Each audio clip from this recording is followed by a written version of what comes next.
Hi guys, I am Mr. Shafiq. Today in this video tutorial we will run ASP.NET Life Cycle. ASP.NET Life Cycle could be divided into two groups.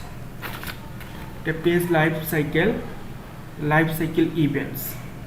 So now I am discuss about page life cycle. The page request. When ASP.NET get a page request from the client, the ASP.NET page version, the request is sent to the server. Start life cycle. In the start stage, page properties such as request and response are set. At this stage, the page also determines whether the request is a postback or a new request. Then third, page initialization.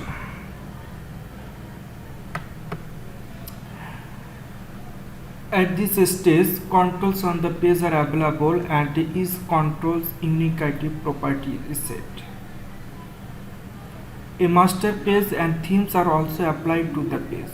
For a new request, postback data is loaded and the control properties are restored to the view state values.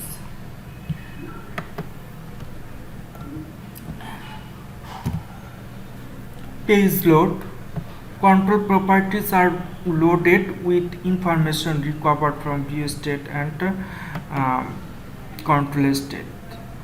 Then postback event handling. If the request is postback, and that means if the request is old request, the reliable event handler is invoked.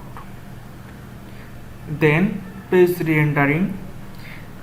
The view state is saved for all the page and controls. During the rendering stage, the page calls the render method for its control, providing a text writer.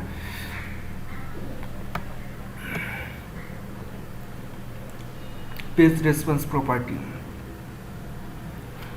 Unload. Finally, it goes to unload. The render page is sent to the client and page properties such as a response and request are unloaded and all the cleanup done.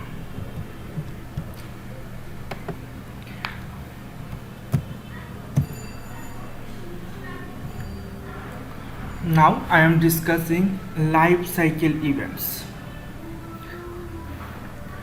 First, pre-init. Pre-init is the first event in page life cycle. It sets the is postback property and determines whether the page is postback. It sets the themes and master page, creates dynamic controls and sets property values. This event can be handled by overloading the one pre-init method or creating page pre-init handler. Then second step, init.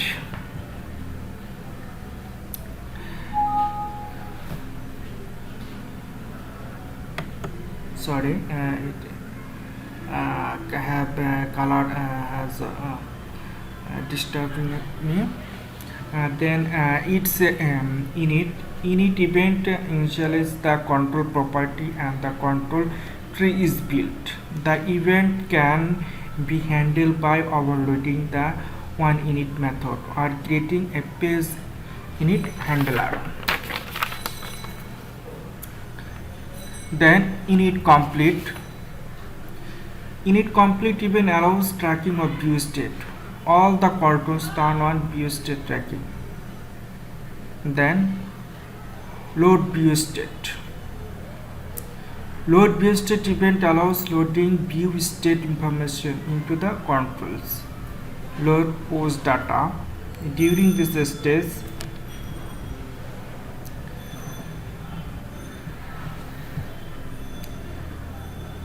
the controls of all input fields are with the form tag are proposed.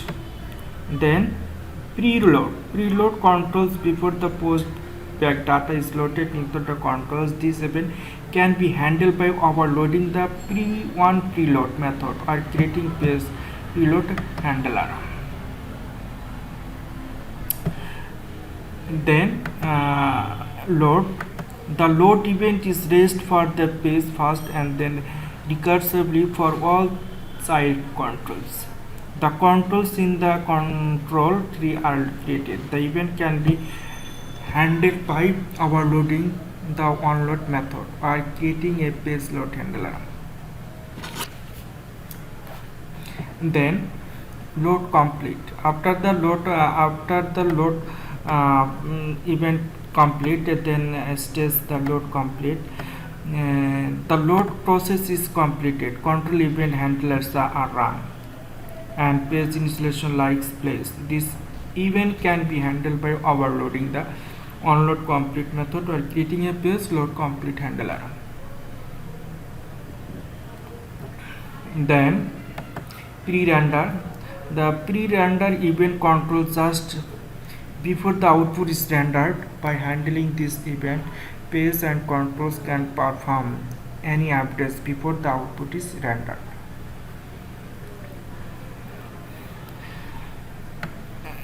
Then pre-render complete, then server stage complete. Finally, it's going to unload. The unload phase is the last phase.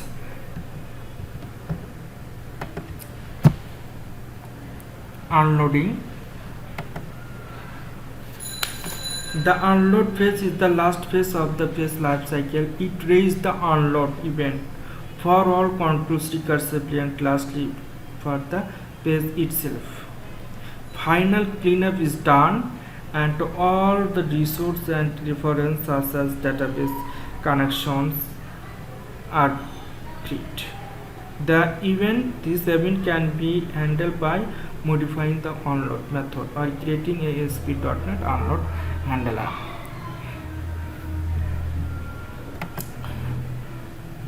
So guys, I think you enjoy my video.